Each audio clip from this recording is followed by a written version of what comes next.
request JP to say a few lines and address the audience. Thank you.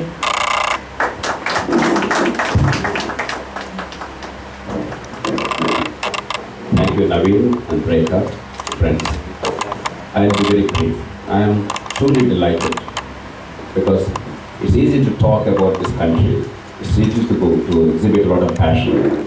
Very easy to criticize and attack and abuse those in politics and in government. But very hard to actually start taking responsibility. Start recognizing that the problem is not somebody there, it's all of us together. And Bengaluru has extraordinary citizens like you. And I truly believe with all my heart, this city is best placed to transform the nature of politics in this country. And I think in Basavanagudi, with Shantala, you are making that possible, you are taking that first step. I congratulate all of you. Let me come to a few specifics. The first is, none of us want to see politics as a profession. I will talk about that. It has to be a calling where you combine your private life with public life harmoniously. It's not easy, but this is what has been accomplished all over the world in all mature democracies. People have their personal lives, personal incomes, professional lives, but they also pursue public good through political platforms. And therefore, in those countries, politics is not a dirty word. If you want to change India, in some way, if you do not emulate them, adopt some of their best practices, but adapt them to suit our conditions, we're not going to change India. We're only going to abuse and criticize and attack. And Lok Satta's effort really is that. How to make ethical politics sustainable. How to combine our personal lives with public good.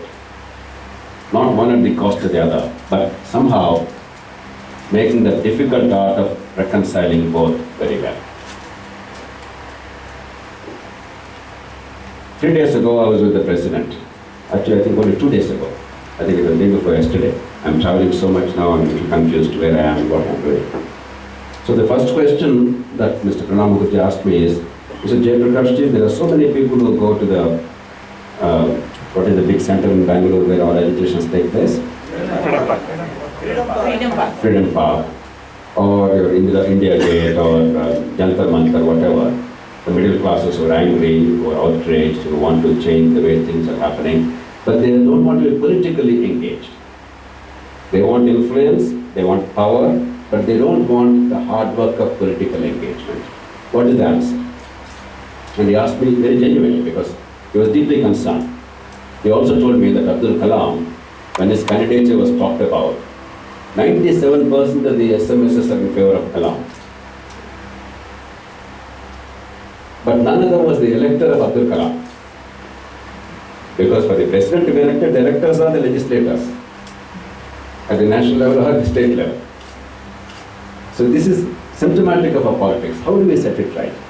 And unless this disjunction is broken, unless the disenchanted middle classes, the kind of people who played a role in the freedom struggle, unless they come back to politics, make it an honorable and noble endeavor, unless they play a creative role and constructive role, India is going to be in serious trouble. There are only two ways of making this happen. One is what you're doing, the other is bringing about changes in the electoral systems in order to make that participation much more easy and productive. And Lok Satta is working on both.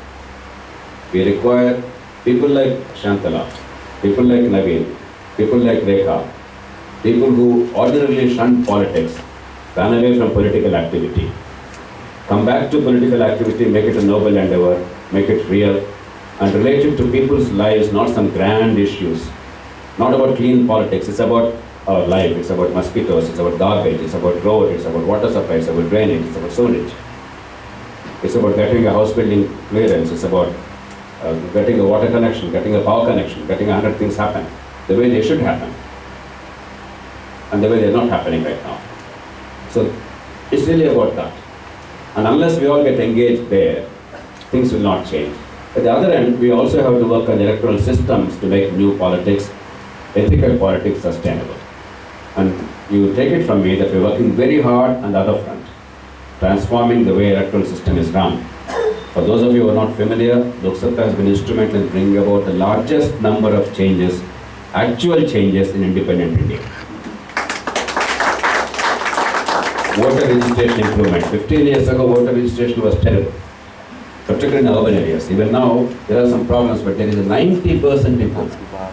It took us 15 years to get there. A lot of hard work, a lot of thorough, painstaking, evidence-based, systematic work and advocacy and fight. But eventually things have improved, though not perfectly, still work in progress. Disclosure of candidate details. Now, Shantala, when she files a nomination, she has to now file her educational background, her financial background, get all your papers ready and right in time, and criminal antecedents, if any.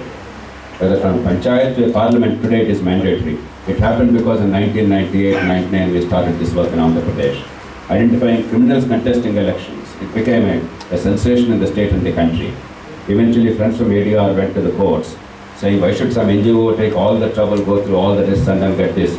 People should be entitled as a right to get this information about their intending elected representatives. The court said yes, the parties said no. Then Lok Sabha led a movement. And finally we got a law in place, though the parties didn't want it. The ordinance, the wrong kind of ordinance was promulgated. We went to Supreme Court and won that, and finally we have it in place. The political campaign finance law. Today, if Shantala is able to ethically and honestly contest, raise money for campaign ethically, it's because in 2003, Lok Sabha, after in the wake of Tehelkar scam, some of you may be familiar, younger people would not know, because 10 years is a long time, but we're all old people. So 2002, there was a Tehelkar scam.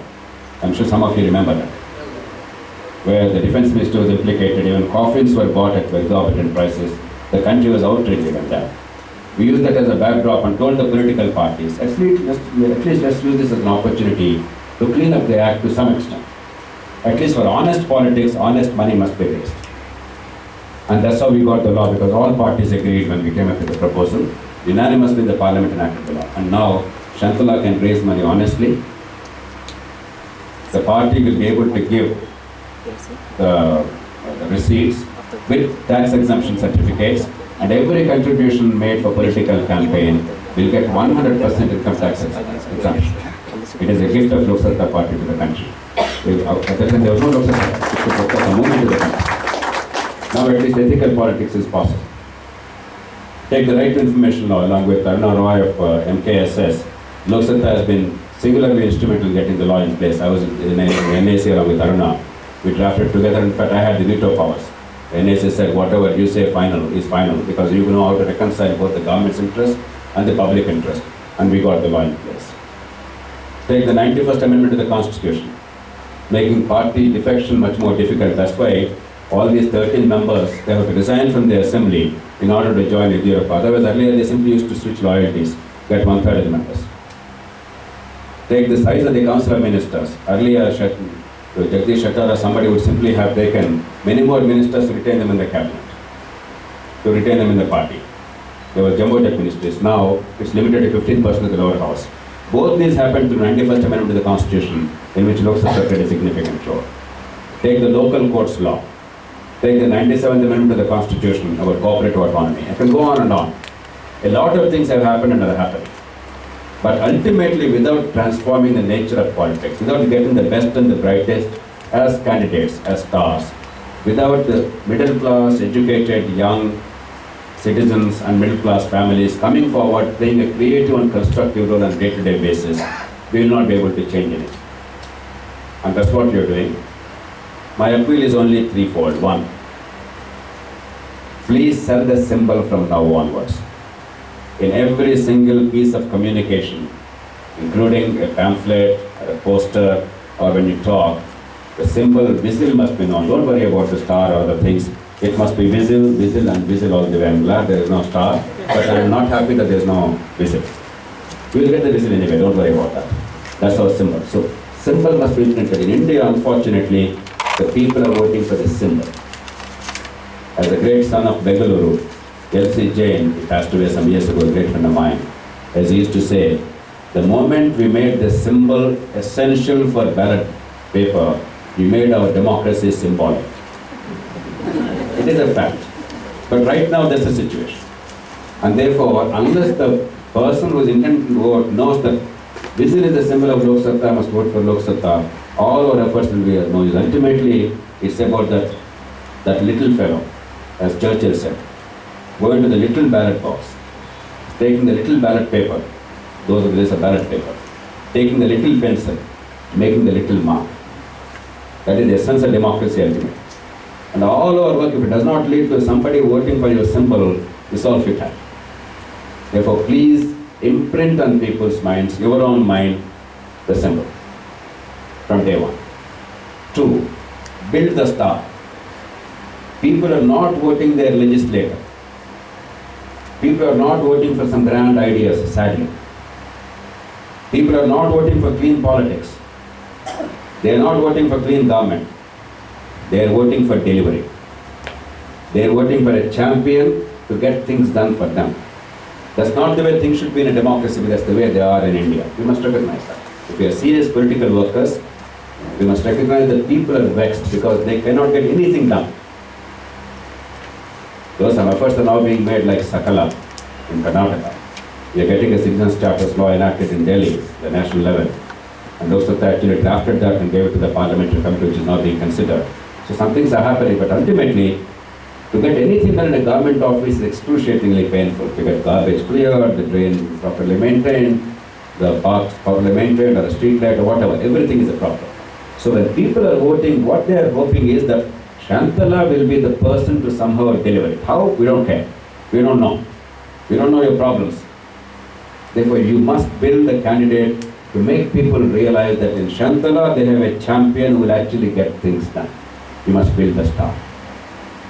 Merely because you are clean candidates, merely because you are a clean political party, merely because you are fighting against corruption, no matter what people at India Gate say, people are not going to vote. It's a very hard lesson. I want you to internalize today, not after the election. That's the reason why, with exceptional candidates, with exceptional agenda, with exceptionally ethical practices, people still don't get elected. They still want stars who can deliver. That's the reason why third-rate rogues in major parties get elected. Because they think somehow with the party brand they can get some things done. Now if you're competing with these parties, you must give that confidence that here is Shantala and her team which can deliver. You can rely on them. They'll make things happen. That confidence must be built. Otherwise, however well-meaning people are, they still will not vote. They'll say next time. Believe me, you will learn all this in no time once you start campaigning. Because that's the way politics is. Because getting services is excruciatingly painful. It should not be the way, this way. But we messed up. In a messed up system, people want messed up answers. Therefore, the local MLA is the local king. Somehow he must deliver. So please build up the stars. Third, the election is not about grand concepts. I already covered that in the second point, but still you must understand. It's about tangibles. The citizens understand. It's about what will happen to me. Election is not about what will happen to the country. Again, it's a very hard lesson to understand. It took me years to understand that, believe me. Election is not about what will happen to the country. It's about what will happen to me. Why should I vote for you? What will happen to me? So you must craft an agenda and you must campaign in a way that you touch the heart and soul. And people must know that yes, this is what I need and therefore I need to vote this way. They will not vote for the country, they vote for themselves, their families. And finally about logistics, apart from using the symbol, Shantala tells me now you have 50 dedicated volunteers. It's a great beginning. I see many young people, college going students. And you have about 200,000 votes, about 209 polling booths I'm told. For a really effective campaign, you require a minimum of 500 and probably 1,000 volunteers. You must be able to go house to house, not once, but at least 4 times in the next 3.5 months. Every citizen must know who your candidate is, what you stand for, why they should vote for her. Unless that effort is made, you actually sit with them and persuade them, things will not happen. And please make sure that we have those many candidates. And even after everything is over, on the day of election, ultimately people want to see your visibility. They are convinced their child or somebody tells them that Lok Sabha is the correct one, Shantala is the correct candidate. They'll come there, they don't see much of Lok Sabha's presence in the polling booth. Reluctantly, they vote for somebody else. Because people want to see an aura, a perception that yes, this is winnable, this is doable. These people actually are around. They are there. Their presence is there. If it's not there, however much they say they want change in the country, however much they shout whenever something terrible happens in India, like corruption or the terrible, gruesome tragedy in Delhi or something else, when it comes to the polling, they still do the old-fashioned way. So visibility that day is important. We have some great advantages.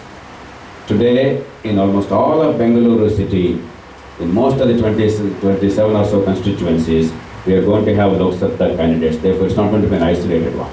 Some very fine people like Shantala, great Bengalurians, some of them we're going to meet them in the next hour or so. They're all going to participate in the election. They're going to provide leadership. They're going to give confidence to the people.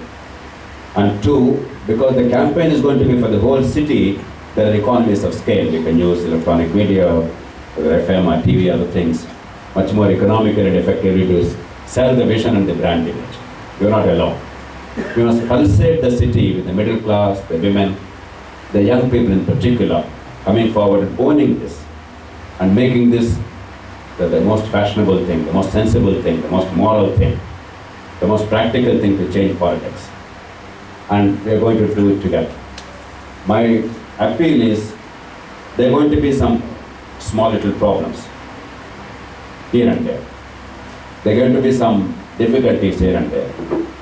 If the traditional parties find that you're going to have traction, that in some pockets or large pockets you're going to take away votes and you have the potential to win or upset their electoral chances, they're not going to keep very nice about it. They're not going to be very sweet about it. They're not going to say, "You're wonderful guys, you're doing a good job, Shantala ji. We give you line clear, all the best." No. They have nothing against you personally, but politics is the most competitive and dangerous business. Dangerous not in a physical sense. It does not allow the adversary to have any space. Because we are in an electoral system where if somebody gains, I lose. Both of us don't have space. It's a zero-sum game. If I must finish you off. What is the best way to finish you off? They will do small things. They will do big things. They will remove your banner. They will remove your flags. They will remove your poster. They will discourage your workers locally. They will buy them off sometimes. If they think they can get away with that, they can even try to browbeat them a little bit. They can't really succeed, but they try to browbeat. They will try to use caste or something else, as I think. They will keep on poisoning people's ears. Some innuendo will be spread. All kinds of things happen. You have a team which keeps track of all these things and addresses them. Don't panic when it happens. Don't lead to momentary fear or something. Address it systematically. They'll make life sometimes difficult, but eventually, please remember, many of them are good guys, even those they're party workers, they actually want something like this to happen. If you set an example and give them confidence, many of them quietly will become your workers, because they see the difference between their parties, the way they are dealt with, and the way you deal with your own people. But it's going to take some time. We are very fortunate and we are proud that some wonderful people are now supporting Shantala and Lok Sabha candidates as well. Some wonderful people are giving leadership to Lok Sabha. Mukund Saab is supporting Shantala, as Mukund Saab has come. We are very proud and delighted that a person of his stature, a household name in Bengaluru city, a most respected person with enormous experience and a tremendous amount of goodwill and deep commitment to public cause and a practical sense of leadership, how to lead, that he is behind her. We are hoping that he'll be behind not only Shantala, but behind Lok Sabha party in Karnataka. And he will actually lead from the front in the city. And we have some wonderful people of great experience and commitment and passion and leadership qualities who are now coming forward to lead this whole effort. People like Mr. Vivek Menon, is he here? Vivek Menon is here, has done outstanding work and in the public affairs. And Sridhar, representing. He's the previous at IIM Bengaluru. He's also involved in the Shantala and other programs. Now, There are many, many people, we are not alone. Whatever with the platforms we had earlier, some name, these are immaterial, but ultimately, there are many, many people who are looking at improving the public domain. And these people are increasingly realizing that while we have to do a lot of things locally, in our own locality, in some form or other, ultimately, you cannot ignore the political platform unless you ennoble politics. Unless you make politics both noble and hospitable for the best and the brightest in the country. Unless they are unable to participate and play a creative role to lead and to make a difference, India will be worse off, not better off. We are all very proud of such exceptional citizens.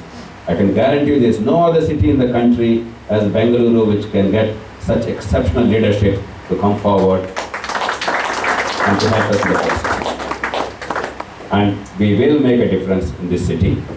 I believe truly with all my heart that Bengaluru is a unique city, not only in the economic sense and the technological sense, but also in the political and societal sense, in building a sense of community, in transcending petty barriers of caste and region and religion and language, and in actually making the middle classes and the young people and the women partners and participants and leaders in the political process. And I think Basavanagudi is a great example of that. I wish you all the very best. On all of us, wherever we are, Lok Sattams, others who want better India, we're all with you. And if you do have these 24 or 25 seats with Lok Satta candidates, I'm also committing here and now, provided that number comes, but otherwise there are problems, legal and otherwise. We will commit a significant amount from the National Party for the electronic campaign for your city, because then it becomes viable, so that the branding becomes much more easy. I don't want to give a number, but I have a number in my mind. It will not be insignificant, that I can assure you. It will be pretty significant. But you get me those 25 people of quality who are willing to lead from the front. And my appeal to all these great people is, do not be afraid. I know politics is, right from childhood we all thought, my God, it's dirty, I don't want to enter that. I remember after so many years of public exposure, the first time I walked, when we wanted disclosure of candidate details, we actually walked for several kilometers. It was such a big thing, my God. We are actually walking on the road, putting some placards and some banners. It was something unthinkable, because we are not used to that. And I remember a very prominent citizen of Hyderabad, a very wealthy industrialist. After we actually got the 2003 law on candidate disclosure, he came to me with tears in his eyes. He said, "Sir, I never walked on the road, but that day I walked along with you. Today I feel I'm a part of history. Something significant has happened because of our effort." And he was so proud of that. So that's beginning to happen in this country. When you walk first, when you are the first mover, there are some advantages, there are some problems. Because I'm sure each of you at home, you will find one relation, one friend, one member of the family will say, "Why are you doing this? Why are you wasting your time? The thing is all going to happen, India is going to improve just because you work.